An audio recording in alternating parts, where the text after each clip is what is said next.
গঙ্গা স্নান করতে গিয়েছিলাম, এই যে যোগিনী আর হরিণী বাড়ি যাচ্ছি গঙ্গা স্নান করে। ভাপে জল দেখো, শ্যামলী আর সুলতার সঙ্গে গঙ্গা স্নান করতে এসেছি, দুটো ভাইয়ের বউ।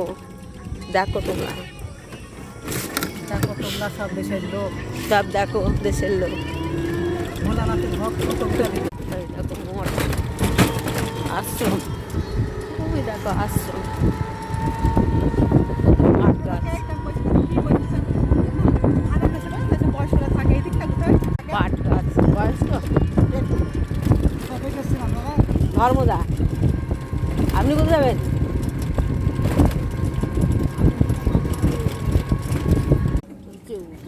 গ্রাম একদম ছাগল রাস্তা ধারে পড়ে গেছে, ডুমডাঙ্গা।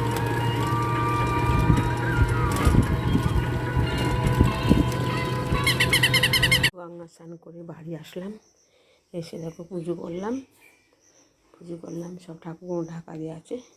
তারপরে আবার তোমাদের টিফিনে আলু চচ্চড়ি হলো, কালকের ভিজে ভাত আছে, আলু চচ্চড়ি করলাম। আর এখানে করছি পটল দিয়ে একটু করবো, পটল ভেজে মশলা দিয়ে একটু পটলের কী বলে তাই করব। আর করবো, আর এখানে করবো ঝিঙে দিয়ে আলু দিয়ে পোস্ত, ঝিঙে আলু পোস্ত। আর এখানে কালকের একটু কলাইয়ের ডাল আছে, গরম করেছি এটা।